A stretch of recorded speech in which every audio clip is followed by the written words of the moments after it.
봄을 재촉하는 가랑비가 이렇게 오는 어느 날 어느 아파트에서 난리가 났습니다. 어떤 할머니 한 분이 70세 된 할머니 한 분이 아파트에서 뛰어내렸어요. 그래서 경찰이 비상이 걸려서 시신을 수습하고 그리고 그 할머니가 떨어진 그 아파트 쪽으로 이제 이렇게 수색을 하기 시작했습니다. 문을 열고 들어가는 순간에 너무 비싼 그 실내 인테리어 때문에 이 할머니가 돈 때문에 돌아가신 건 아니겠구나, 가난 때문에 돌아가신 건 아니겠구나 하는 걸 경찰들이 금방 깨달았습니다. 그러면 이 돈이 많았으면 이게 무슨 사기꾼이 붙은 건가, 도둑놈이 붙은 건가, 아니면 이 재산 때문에 무슨 갈등이 있었던가, 이래서 이제 탐색을 하기 시작합니다. 혹시 이분에게 무슨 질병 때문에, 이 질병 때문에 스스로 비관하고 떨어진 건가. 그래서 병원 치료, 그 병원 진료 기록들을 조사를 하고, 그래서 담당 의사하고 이렇게 통화를 했는데 아주 건강했다는 거예요. 자, 그러면 이유가 뭔가. 그래서 정말 거기에 떨어진 머리카락 하나라도 이렇게 버려지면 안 되니까 경찰들이 아주 이렇게 조사를 하다가 책상 서랍을 딱 열었습니다. 근데 그 책상 서랍에 수첩이 하나 나왔는데 그 수첩에 보니까 이런 글씨가 써져 있었어요. 오늘도 아무도 왔다 가지 않았음. 오늘도 나에게 아무도 연락하지 않았음. 그때 이제 경찰들이 알았죠. 오늘 아무도 나에게 오지 않았다. 소외된, 정말 버려진 것 같은 자녀들을 어떻게 키워서 다 출가시키고, 그리고 어떻게 자녀들을 성공시켰는데 전화도 한 통화 없고 왔다 가지도 않고 하는 이제 그런 것들 때문에 이렇게 너무 비관하다가 그래서 이제 떨어져 자살했다. 경찰들이 이제 그렇게 결정을 하는 겁니다. 사람들은 그렇게 얘기합니다. 사랑의 반대말이 뭐냐? 미움이다. 그렇게 얘기합니다. 그러나 사랑의 반대말은 미움이 아니고 무관심입니다. 여러분들, 우리가 사랑을 베푼다고 하는 건 관심을 가져준다고 하는 얘기입니다. 관심을 기울이는 겁니다. 관심을 기울이면 거기에 사랑의 해답이 있습니다. 에릭 프롬이라고 하는 유명한 사람이 있습니다. 그 사람이 쓴 사랑의 기술이라고 하는 책이 젊은이들에게 참 많이 읽히는데요. 그 사랑의 기술이라고 하는 책에 보면 그 사랑의 특성을 5가지로 얘기합니다. 사랑이 뭐냐? 첫째는 관심이다. 둘째는 사랑은 뭐냐? 책임지는 거다. 세 번째 사랑은 뭐냐? 존중히 여기는 거다. 네 번째 사랑은 뭐냐? 이해하는 거다. 다섯째 사랑은 뭐냐? 다 주는 거다. 오늘 본문에 나오는 거지 나사로와 부자를 중심으로 이 등장시키는 주님의 비유의 말씀은 두 사람이 주인공인 것 같지만 정확하게 우리가 보면 두 사람이 주인공이 아니고 부자가 주인공입니다. 이 부자가 무슨 사람을 죽였다든지 도둑질을 했다든지 무슨 죄를 졌다든지 무슨 남한테 못된 짓을 했다든지 하는 얘기가 오늘 우리가 읽은 이 성경 말씀에 전혀 기록이 되어 있지 않습니다. 이 사람은 아주 부자였고 날마다 호화롭게, 요즘 말로 하면 파티를 벌여가면서 잘 먹고 잘 입고 사람들을 초청해다가 잔치를 베풀고 그렇게 아주 재밌고 행복하게 살았던 사람으로 이 성경에 기록이 됩니다. 여러분들, 그리고 또 한 사람은 그 집 대문간에서 얻어먹고 사는 거지로 비유가 됩니다. 옛날에는 못 먹어서 그런지 안 씻어서 그런지 헌대가 참 많이 났잖아요. 그 헌대를 개들이 와서 핥아 먹을 정도로 아주 비참한 삶을 산 나사로를 또 얘기를 합니다. 근데 이 말씀 보면 그 나사로, 거지는 아브라함의 품에 안겼다. 쉽게 말하면 천국에 갔다, 그런 표현입니다. 그리고 이 부자는 음부에 갔다. 쉽게 말하면 지옥에 떨어졌다, 그 말입니다. 너무 뜨거우니까 막 고통을 당하는데 보니까 아브라함 품에 이 나사로가 안겨 있는 걸 봤습니다. 그러니까 너무 뜨거워서 이 부자가 나사로에게 이 손끝에 물을 좀 찍어다가 내 혀를 좀 서늘하게 해달라 하는 것부터 시작해서 이제 이 부자의 간구가 시작이 됩니다. 그런데 이 가운데 막혀, 이게 보이긴 보이는데 저쪽에서 이쪽으로 올 수도 없고 이쪽에서 저쪽으로 갈 수도 없는 게 이 천국과 지옥 사이라는 거예요. 안 된다는 거죠. 자, 그러면 부자가 생각합니다. 어차피 난 여기 와 있지만 우리 집에 5 형제가 있는데 전 나사로를 우리 집에 보내서 그 5 사람이 나처럼 여기 오지 않도록 좀 가서 얘기 좀 해줘라. 형제들이 마음이 강팍하고 독한 사람들이지만 그래도 죽었다 살아난 사람이 가서 얘기하면 이 내용을 다 믿지 않을 거냐. 그러니까 저 사람들을 좀 보내서 우리 형제들에게 얘기 좀 해줘라, 그 말이죠. 근데 또 이게 거절이 됩니다. 왜냐하면 이 땅에는 선지자도 있고 복음 전하는 전도자들도 있어서 그들 말을 듣지 않는다면 죽었다 살아난 사람이 가서 얘기해도 이 얘기를 안 믿는다는 거예요. 자, 그렇게 하고 오늘 이 본문의 말씀이 마무리가 됩니다. 여러분들, 오늘 우리가 생각하면서 하나 생각해야 되는 부분이 바로 이 부분입니다. 부자는 다 지옥 가고 가난한 사람은 다 천국 가느냐. 성경에 절대 그렇게 얘기하지 않았거든요. 가난한 거지도 얼마든지 지옥 갈 수 있고요. 부자로 잘 먹고 잘 사는 사람도 얼마든지 천국 갈 수 있습니다. 부자냐 가난한 자냐 그것 때문에 천국 가고 지옥 가는 게 아니고 이 땅에서 어디에 관심을 가지고 무슨 관심을 가지고 이 땅을 사느냐에 따라서 삶의 모습이 나중에 달라진다고 하는 게 오늘 본문의 얘기입니다. 우리는 죄라고 하면 무슨 도둑질을 하고 살인을 하고 간음을 하고 남 못된 짓 하는 걸 이렇게 죄라고 다 생각을 합니다.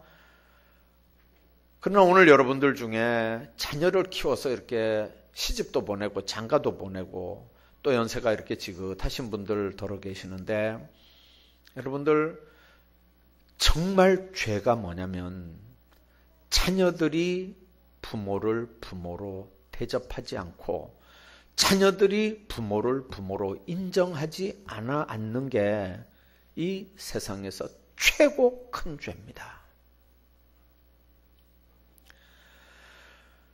성경을 보면 부모를 때리는 자녀들이 있다고 그랬어요. 요즘만 그런 게 아니고 이 성경이 기록될 때도 부모한테 대드는 자녀들이 있다고 그랬어요.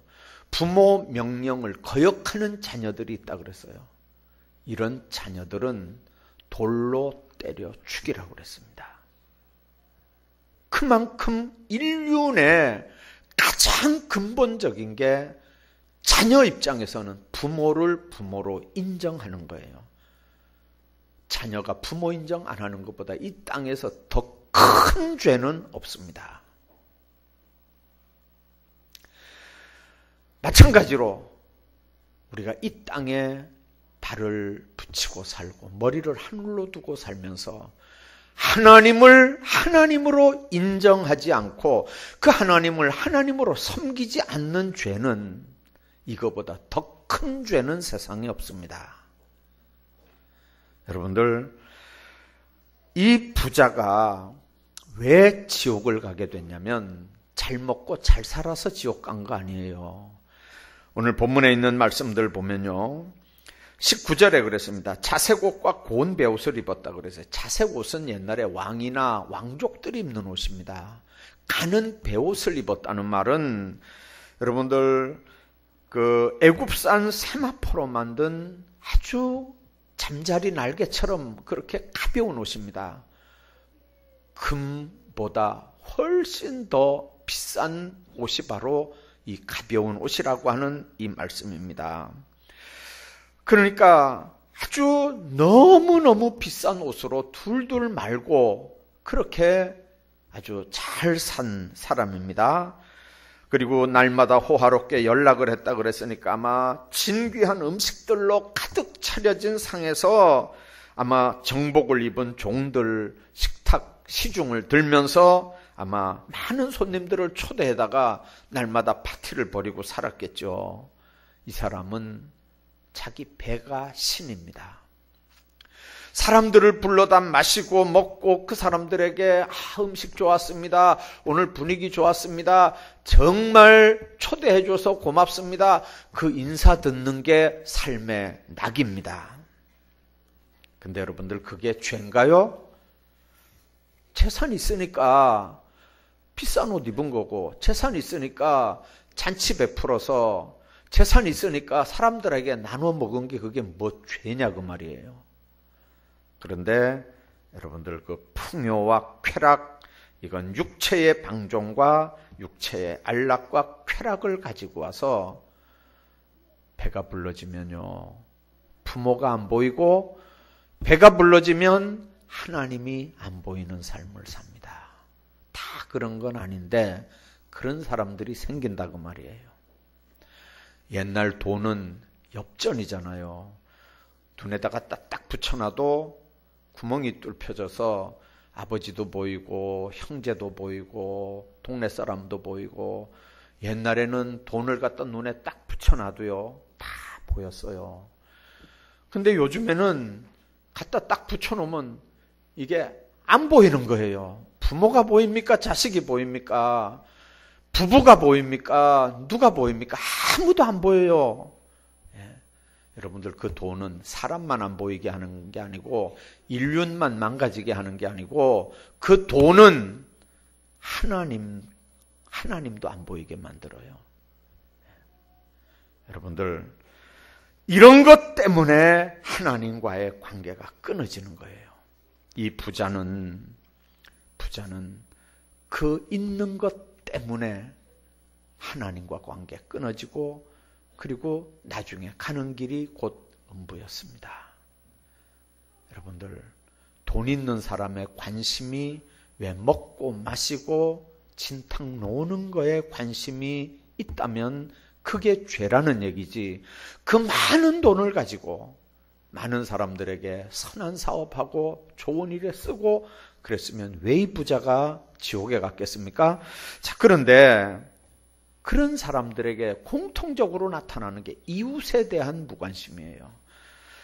자기 집 문턱에 거지가 굶어 죽는지, 헌디가 나서 기왓장으로 몸을 긁는지, 개들이 와서 그 헌대를 핥는지, 자기 집 안에서는 그 난리가 벌어지는데 그 밖에서는 이런 비참한 일들이 벌어지는 걸 모르는 거예요.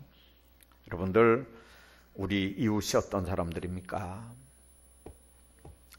옛날에 요즘엔 그런 노래 잘 안 해요. 옛날에 이제 술 한잔 드시면 그랬어요. 얼씨구 절씨구 차차차 이런 노래 들어보셨나요? 옛날에 우리 아버지가 참 술을 좋아하셨어요. 술을 참 잘 잡수셨는데 술 한잔 드시고 동네 사람들하고 춤추는 데 가서 이제 아버지 찾으러 이렇게 가보면 얼씨구 절씨구 차차차 그러면 한쪽에서 차차차 막 이래요. 냄비 두드리면서.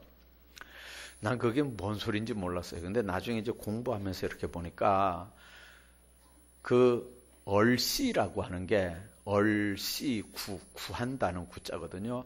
얼씨가 뭐냐면요 서자의 씨가 얼씨예요. 절씨가 뭐냐면요 스님 아들이 절씨예요.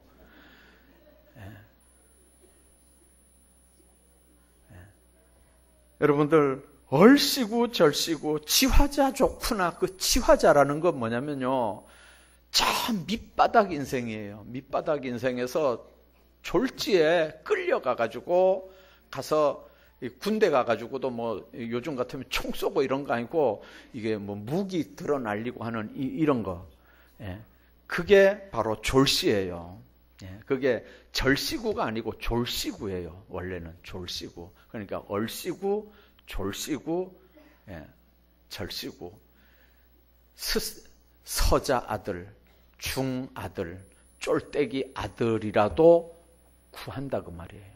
왜? 전쟁통에 남자라는 건 다 죽잖아요.